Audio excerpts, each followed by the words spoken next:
Hey guys, welcome to Isha spicy tasty world. എല്ലാവർക്കും നമസ്കാരം. ഇന്ന് നമ്മൾ നമ്മുടെ പഴയ കാലത്തെ ഓർമ്മകളൊന്ന് പുതുക്കിയാലോ. നമ്മുടെ നാടൻ രീതിയിൽ തയ്യാറാക്കുന്നത് 4 മണി പലഹാരം നമ്മുടെ സുഖിയനാണ് നമ്മൾ ഇന്ന് തയ്യാറാക്കുന്നത്. വളരെ സോഫ്റ്റും നല്ല പെർഫെക്റ്റ് ആയിട്ടുള്ളൊരു നാടൻ രീതിയിൽ തയ്യാറാക്കുന്ന ഈ ഒരു സുഖിയൻ നമ്മൾ എങ്ങനെയാണ് തയ്യാറാക്കുന്നതെന്ന് നമുക്കൊന്ന് നോക്കാം കേട്ടോ.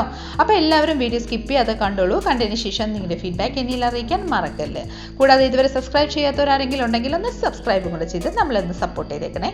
തൊട്ടടുത്തുള്ള ബെൽ ബട്ടൺ കൂടെ ഒന്ന് ആക്ടിവേറ്റ് ചെയ്യുകയാണെങ്കിൽ ഞാൻ ഇടുന്ന പുതിയ വീഡിയോസിൻ്റെ നോട്ടിഫിക്കേഷൻ നിങ്ങൾക്ക് അപ്പോൾ തന്നെ കിട്ടുന്നതായിരിക്കും. അപ്പോൾ പെട്ടെന്ന് തന്നെ നമുക്ക് ഈ ഒരു സുഖിയൻ നമ്മൾ എങ്ങനെ തയ്യാറാക്കുന്നതെന്ന് നോക്കിയിട്ട് വന്നാലോ. സുഖിയൻ തയ്യാറാക്കാനായിട്ട് ഞാനൊരു ബൗളിൽ 1 കപ്പ് നമ്മുടെ ചെറുപയറാണ് എടുത്തിരിക്കുന്നത്. നമ്മൾ തലേദിവസം വേണമെങ്കിൽ രാത്രി ഇതൊന്ന് കുതിർക്കാൻ വെക്കാം, ഇല്ലെങ്കിലും കുഴപ്പമൊന്നുമില്ല. ഞാനിപ്പോൾ ഡയറക്റ്റ്ലി ആണ് ചെയ്യാൻ പോകുന്നത്. അതിലോട്ട് ആവശ്യമനുസരിച്ച് വെള്ളം ചേർത്ത് ഒരു 2-3 തവണ നന്നായിട്ടൊന്ന് വാഷ് ചെയ്യാം കേട്ടോ. നല്ല മണ്ണും കല്ലൊക്കെ ഉള്ളതാണ്. നന്നായിട്ട് വാഷ് ചെയ്ത് അരിച്ച് നമുക്കൊരു കുക്കറിലോട്ട് ചേർത്ത് കൊടുക്കാം.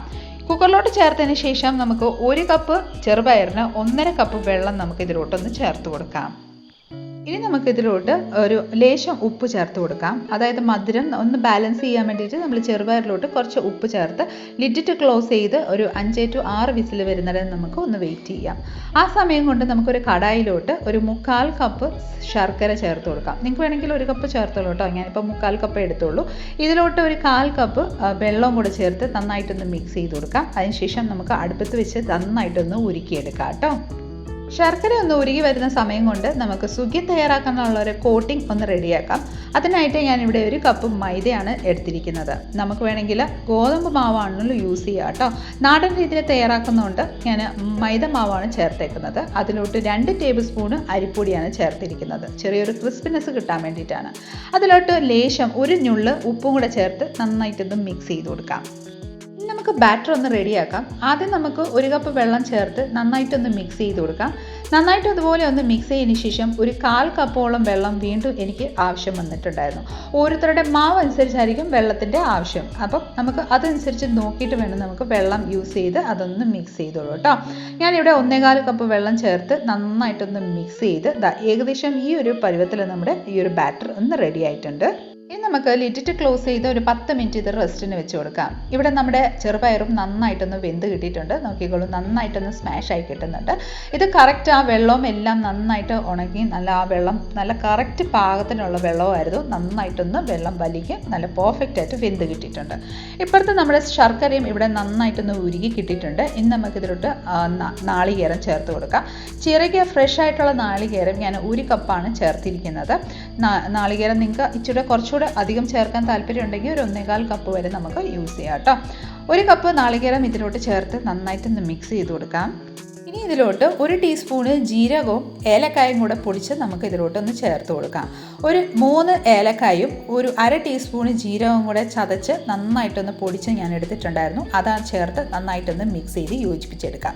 ഇനി ഇതിലോട്ട് നമ്മൾ വേവിച്ച് വെച്ചിരിക്കുന്ന ചെറുപയറും കൂടെ ചേർത്ത് നന്നായിട്ട് ഉടച്ച് നല്ല മീഡിയം ഫ്ലെയിമിൽ നന്നായിട്ടൊന്ന് മിക്സ് ചെയ്ത് ആ ഒരു ശർക്കരയും ചെറുപയറും കൂടെ ചേർന്ന് നന്നായിട്ടൊരു ബോൾ ഉരുട്ടുന്ന പരുവത്തിൽ ആകുന്നിടം വരെ നന്നായിട്ടൊന്ന് മിക്സ് ചെയ്ത് കൊടുക്കാം. ഏകദേശം ഈ ഒരു പരുവത്തിലായതിനു ശേഷം ഫ്ലെയിം ഓഫ് ചെയ്തിട്ട് നമുക്ക് തണുക്കാൻ വേണ്ടിയിട്ട് ഇത് ജസ്റ്റ് ഒന്ന് മാറ്റി വെച്ച് കൊടുക്കാം.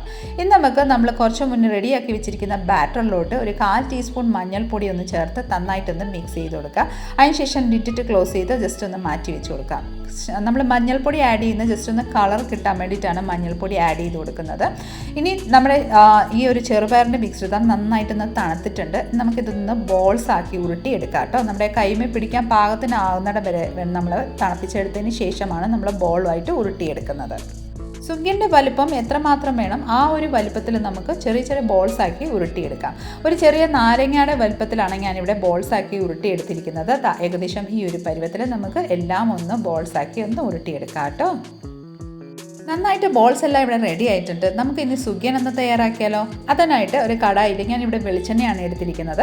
വെളിച്ചെണ്ണ നന്നായിട്ടൊന്ന് ചൂടായി വന്നതിന് ശേഷം ഫ്ലെയിം മീഡിയത്തിലോട്ട് ആക്കിയതിന് ശേഷം നമ്മൾ സുഖിയൻ റെഡിയാക്കാൻ വേണ്ടിയിട്ട് തയ്യാറാക്കിയിരിക്കുന്ന ചെറുപയറിൻ്റെ ബോൾസ് എടുത്തിട്ട് നമ്മുടെ മാവിലോട്ട്, അതായത് നമ്മുടെ മൈദ ബാറ്ററിലോട്ട് ഒന്ന് ഡിപ്പ് ചെയ്ത് ഇതുപോലെ എല്ലാ ഭാഗവും നന്നായിട്ടൊന്ന് കോട്ട് ചെയ്തതിന് ശേഷം നമുക്ക് ആ എണ്ണയിലോട്ട് ഇതുപോലെ ഒന്ന് ആഡ് ചെയ്ത് കൊടുക്കാം. ഓരോന്നായിട്ട് ഇതുപോലെ ബോൾസ് എടുത്ത് നമ്മുടെ ബാറ്ററിലോട്ട് ഡിപ്പ് ചെയ്യുക. ഡിപ്പ് ചെയ്തതിന് ശേഷം എല്ലാ ഭാഗവും നന്നായിട്ടൊന്ന് കോട്ടായതിന് ശേഷം ഓയിലിലോട്ട് ഒന്ന് ചേർത്ത് കൊടുക്കാം.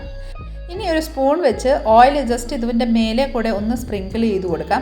എല്ലാ ഭാഗവും നന്നായിട്ടൊന്ന് ഫ്രൈ ആയി വരാൻ വേണ്ടിയിട്ടാണ് നമ്മൾ ഇതുപോലെ ഒന്ന് ചെയ്ത് കൊടുക്കുന്നത്.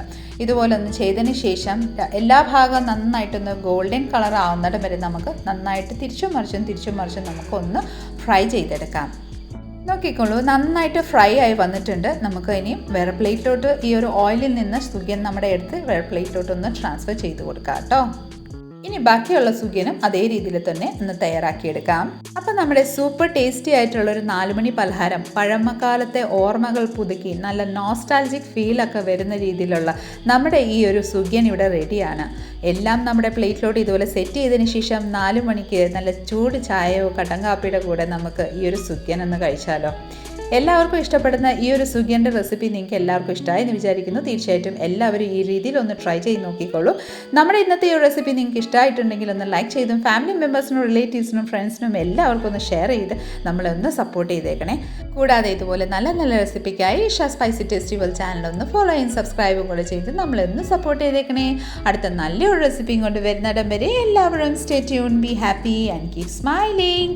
Thank you for watching and bye bye.